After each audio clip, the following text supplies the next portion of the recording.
Hello, welcome to Dreams of Wings and welcome to Larnaca International Airport, which is the Republic of Cyprus's main international airport these days. It came to being really in 1974 after the Turkish invasion, and they had to hastily come up with an international airport since the main one at Nicosia had been lost. Now, this is the Justsim version of Larnaca that we're going to be using here in P3Dv5, and it looks pretty damn good. And this is what we're going to be flying. This is the A2A Simulations T-6 Texan, although for the purposes of today's flight, ladies and gentlemen, we will be referring to it as Wacky Wabbit, a Harvard, and a beauty she is too. So this is going to be a nice chilled out flight. We'll just take it down the coast, take it down to the east, and have some pleasant sightseeing and pretend we're on holiday, because after all, we can't do that today, so this is my way of doing it. And this is a perfect aircraft to do it in. Good speed, good handling, good visibility, and great fun. So without any further waffle from me, let's get going.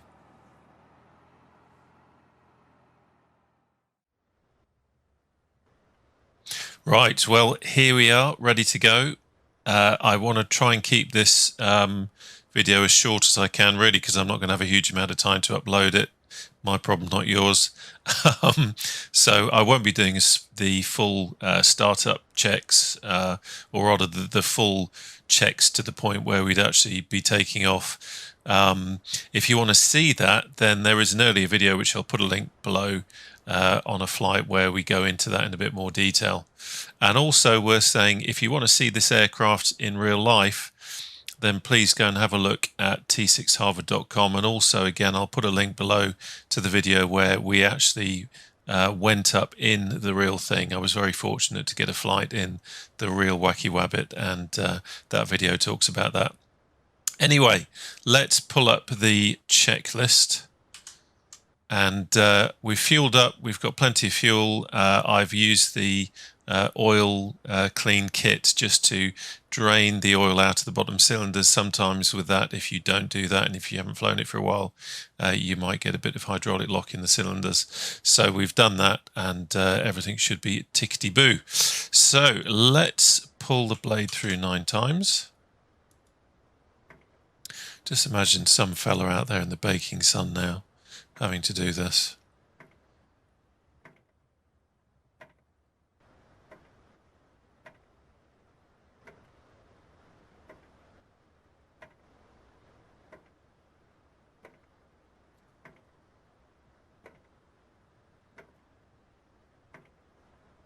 There we go. Okay, that's good. That is done. Fuel selector is on the desired tank left, which is fine. That's where we can leave it. Throttle open slightly. Mixture is rich. Prop is fully decreased. We start this slightly differently. We start in coarse pitch mode. And then when the oil pressure is above 40, then we're allowed to put it into fine mode. But that's where we'll leave it for the time being. Battery is on. We're going to prime. We're not, I mean, we're in Cyprus, it's a hot day, so I'm going to give it 3.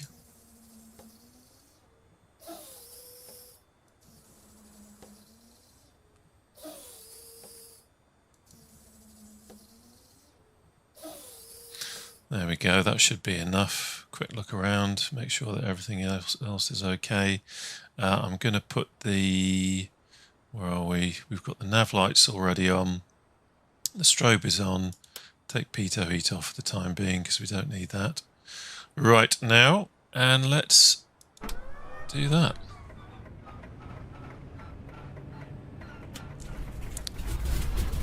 And we have a good start. Nice. Okay, let's have a look and see what our oil pressure is doing down here and everything else.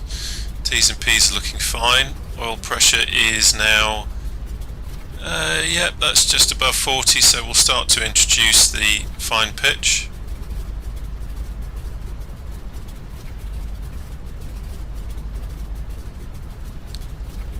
There we go, and we're just at 600 RPM, which is fine, and let's have the avionics on.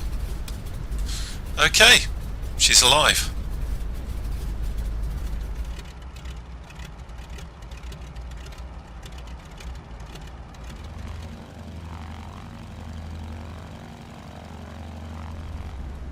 Okay, so we are just coming up to the holding point now. I have got a little bit of AI traffic going on, so I am just being a little bit careful. We haven't got any airliners coming in, because airliner plus Harvard equals mess.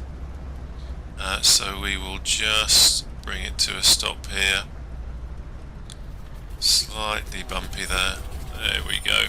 One of the interesting things is haven't flown this much in the last few weeks, and also haven't flown it much with the new TPR rudder pedals. And the amazing thing about these Thrustmaster TPR pedals is the additional sensitivity that you have. So it's almost like having to learn to use it again in the muscle memory for the old Cytex.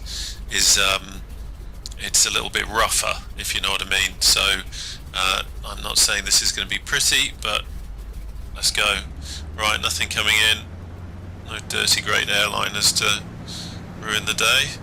Let's have the landing lights on as we enter the active. A quick look.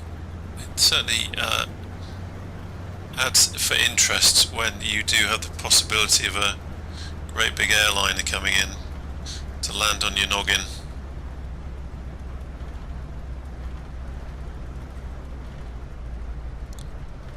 Okay, there we go. Just coast it forward, quick look around, T's and P's good. Everything's looking good there. Everything where it should be. Okay, let's go for it.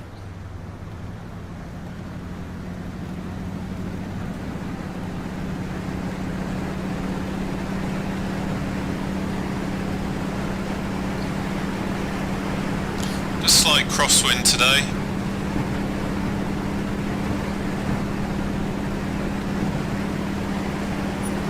There we go.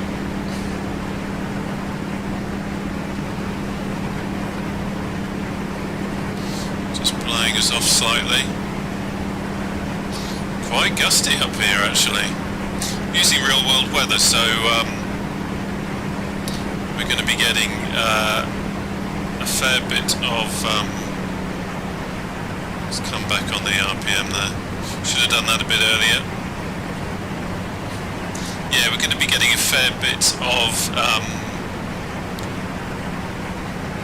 turbulence, I would have thought, certainly down in this lower level where you've got the hot air rising off the ground. Okay, let's close the canopy now.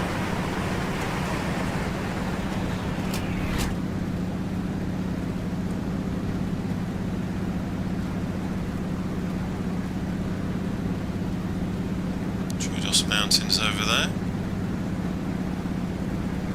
So we can turn now over the sea, towards the sea. So this is, I guess this is Orbx Global. I do have the Europe LC pack as well, so I don't know if that because Cyprus is part of Europe, I don't know if that adds something to it as well, but it looks pretty good.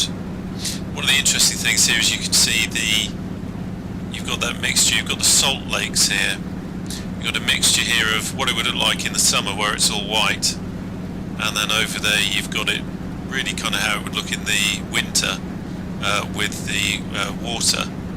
I'm guessing that the water part is coming in from Jussim's Larnaca, which I'm using here, and the white is coming in from Orbx. Might be wrong, but that's what I'm guessing.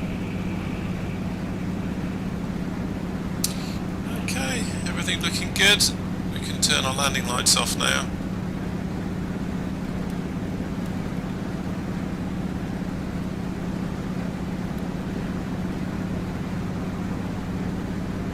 Again, need to be a little bit careful here. We're not using air traffic control, and there are airliners around, so I'm just having a look to see that there's nothing on approach as we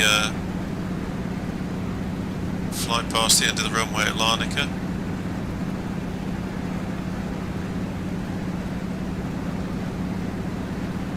and real world weather is giving us a little bit of a haze, so can't quite see the mountains as clearly as you would if we were using clear skies.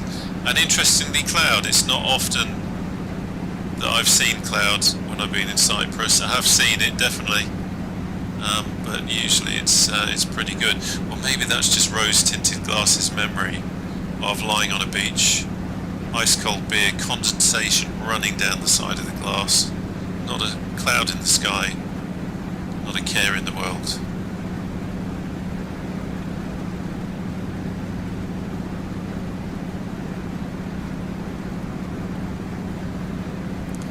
You just see the edges of the salt lake there, where it is showing us kind of white, dusty salt that you'd expect to see. Okay, quick check on here because it's been a few weeks. So yeah, cruise 24, manifold pressure 1850 on the RPM. So let's just bring it back a little bit. First we do our throttle, then we do our prop. Ever so slightly, not much in it really there. There we go. Trim, trim, trim.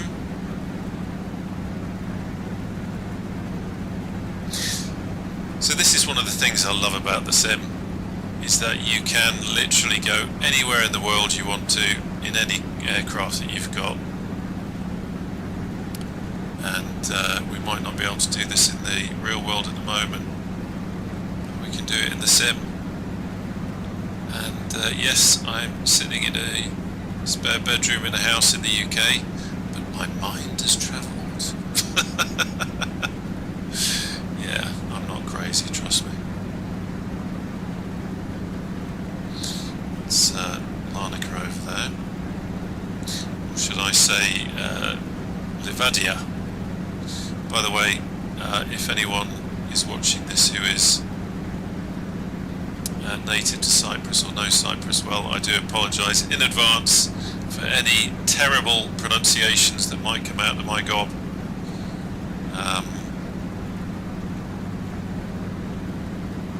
It's always one of those risks you take making a video abroad, is that you can absolutely murder what is a beautiful local language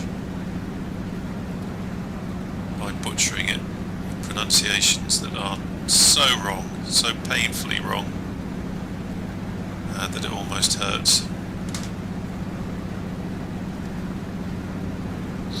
So coming up here now towards Decadia, some of you may know well. There's actually a cracking fish and chip shop here, down near the beach. I've been there a few times, and a lot of the times I've been there, it's mainly local people, it's not necessarily tourists. Obviously I'm sure there's some service people going in there as well, but yeah, the local people seem to love it as well. Who doesn't love fish and chips? One of the things with this, which is slightly disappointing but not surprising because it's not a full scenery pack, is that we don't have the Decadia power station, which is a bit of I guess a landmark at this point. That would be quite good to see. Let's have a quick look, see that everything is still where it should be. All good, all good.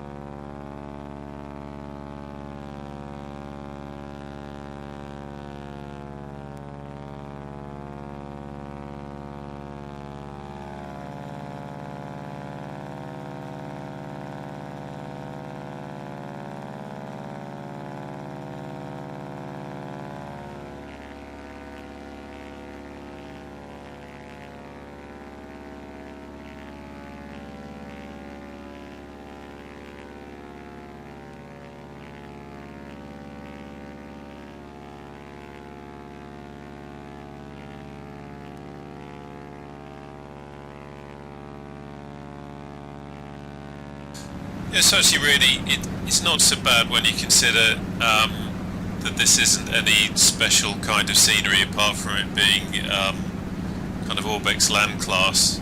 It ain't bad really. It's not, dare I say, as good as Microsoft Flight Simulator at the moment.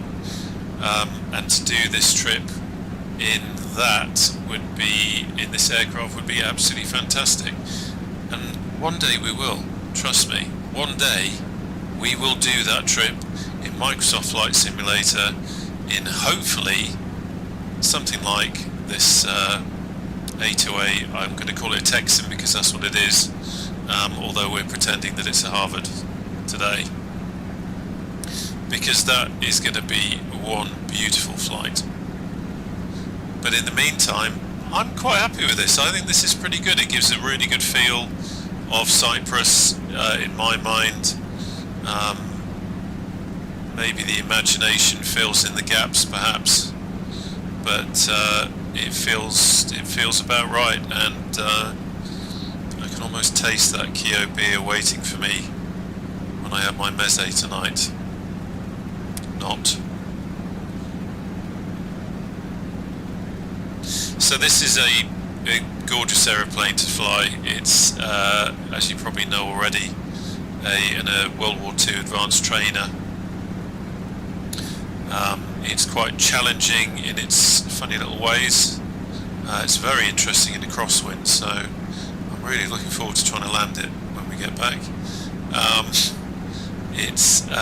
But it's just a joy to fly, it really is, and I've said it before in other videos.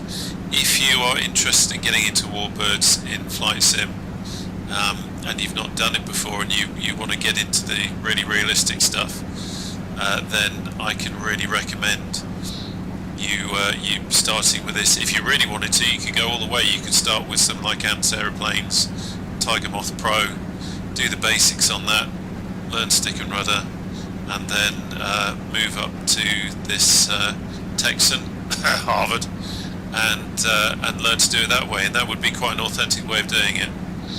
But if you can fly this, you can fly a Mustang, and you can certainly fly a Spitfire, and you can fly a P40, that's for sure. This teaches you all sorts of things that you need to know to fly aircraft like that. So here we are, just coming up on Ayia Napa now.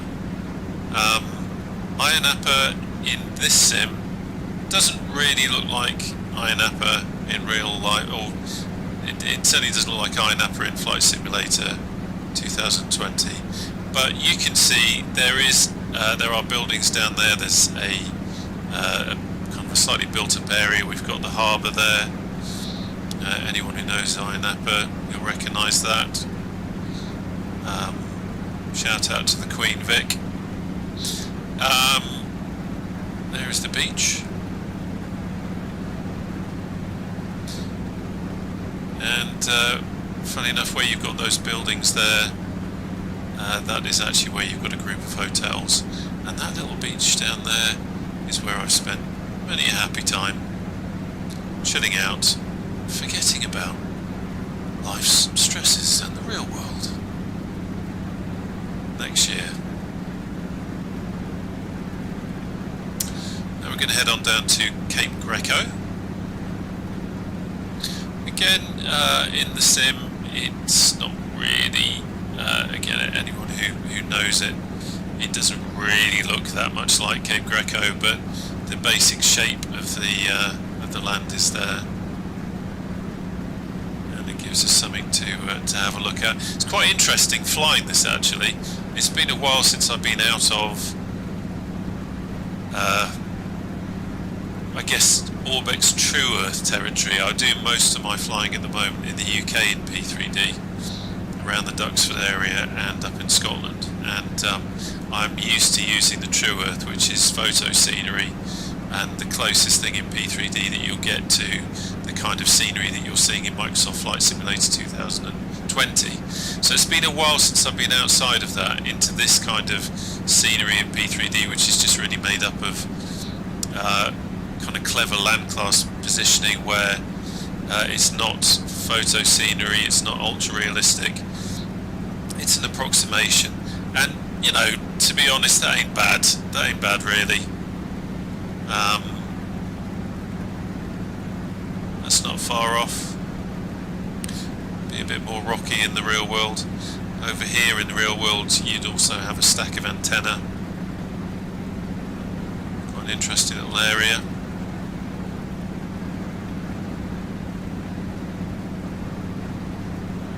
Certainly anyone who in the forces who is transited back to the UK via Cyprus probably knows Cape Greco quite well.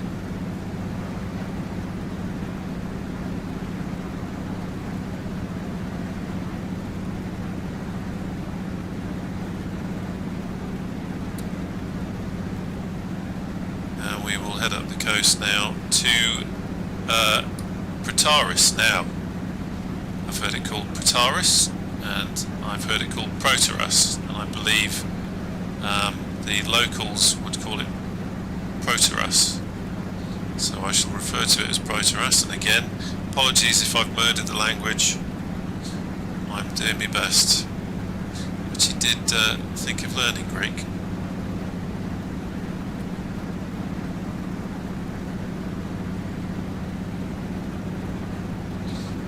Feel that hot sun.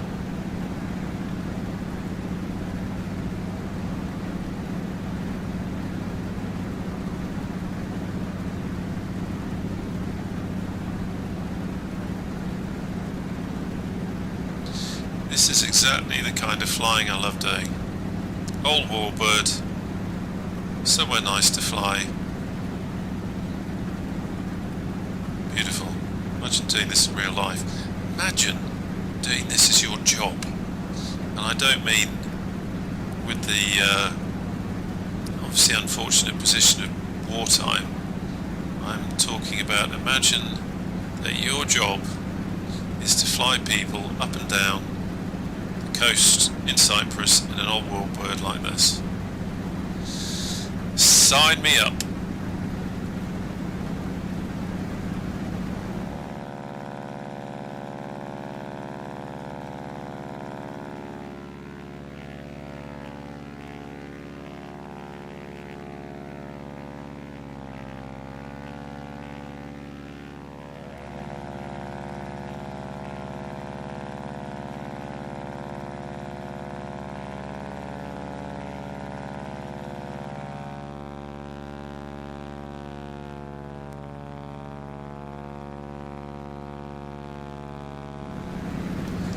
And here we are coming up on Famagusta, which really since the Turkish invasion of Cyprus in 1974 is a lot of this is a restricted area. It's kind of like a no man's land. A lot of abandoned hotels, buildings, and I believe the UN patrol the border. So not quite happy holidaymaker area that it once used to be, but it's one of those things that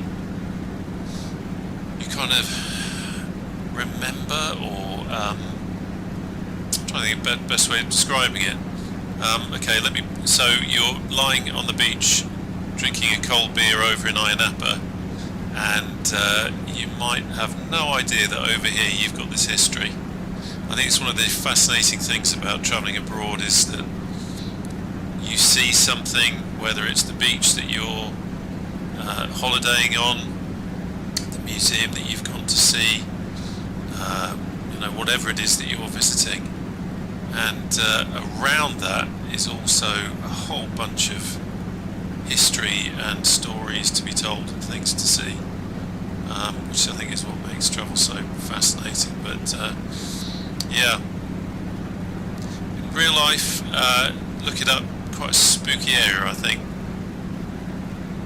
Certainly there's a guy, and I can't remember the name of it, there's a documentary maker who made a series of programs about holidaying or vacationing in trouble spots, and he actually went onto the beach on the Greek Cypriot side and swam around to the restricted area and got nicked. But yeah, always interesting to look at these things. So we are now going to head back towards Larnaca and see what this crosswind looks like when we get there.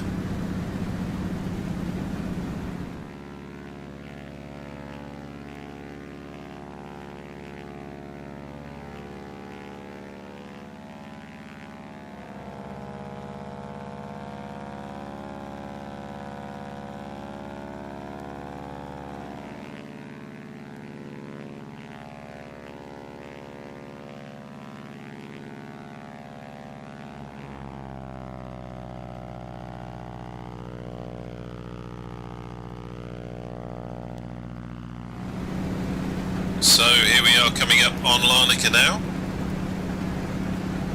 It's been a very pleasant flight. One of these trips will go over to the Troodos Mountains. I have flown over there in the Lockheed Constellation from an earlier video, but that's always quite nice flying over there. So we'll just do a pass over the airport and then do a break and attempt a landing. So our wind is 9 knots from 165. In a lot of aircraft, certainly the Spit wouldn't even bat an eyelid at that, but this aircraft loves to kick a pilot in the arse with a crosswind. And it's one of the things I love about it, is that if you are out of practice, you've been flying another aircraft for a while perhaps, as I've been doing, when you come back in a crosswind, it teaches you a lesson. And that could well happen here, folks. I am not pretending to be an expert, and this is by no means, as you probably guessed by now, a tutorial. I've always been quite honest about my mistakes. I like to leave them in because A, it serves to remind me, and B, hopefully anyone who's kind of new to the aircraft or learning the aircraft, it helps to show you what to look out for.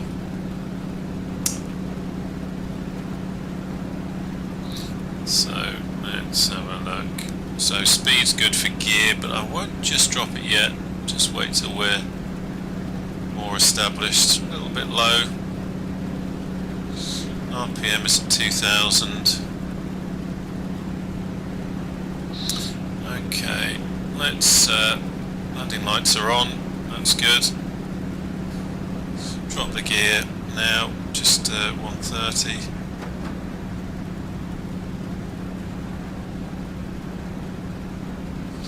Let's have some trim.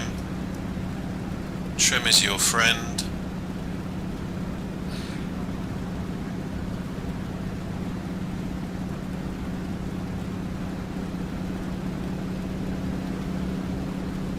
I'm going to be very cautious with this. It's been a while since I've done a crosswind landing, so I'm not going to be doing any slick Spitfire approaches. So, touch of flap. Another thing to remember in this aircraft is it has that three-way position, so you've got a neutral position, so there's always that danger if you don't check your instruments, and if you don't remember, you could be dropping the flap only to find out that you haven't actually dropped anything.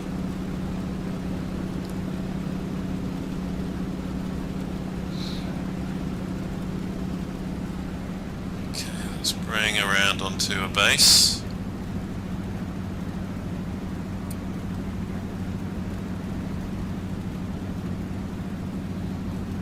More flat.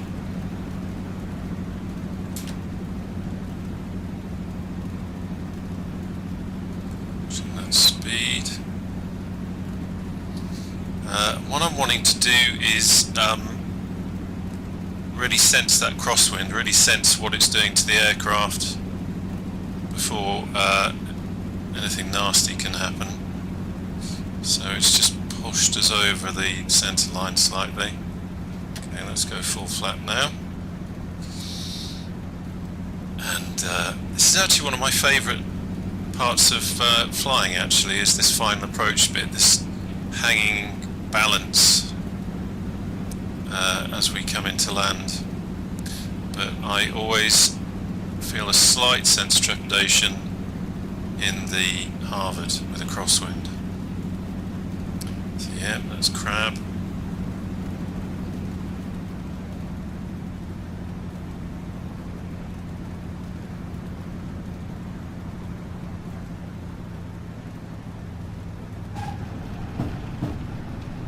Let's get some left aileron in.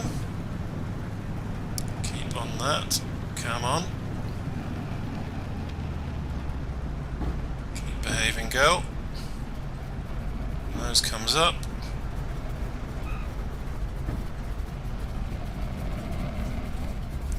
There we go. Interesting, the TPR technique, very different to the SciTech.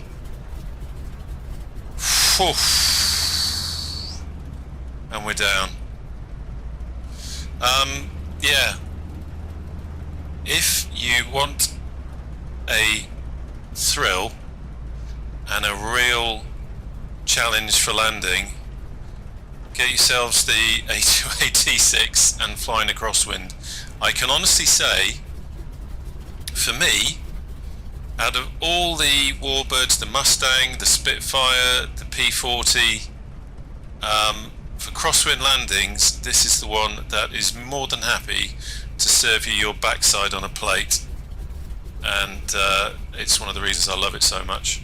So there we go. Thank you very much for joining. I hope that was interesting for you. I know the scenery isn't photo scenery, but I think hopefully it still made you feel a little bit like you're on your holes anyway. So now, after that crosswind landing, we are off to the nearest bar that serves ice cold Keo, condensation running down the glass, and to chill out a little bit. So yeah, thanks for coming along, hope you enjoyed it, and I will see you again on the channel very soon.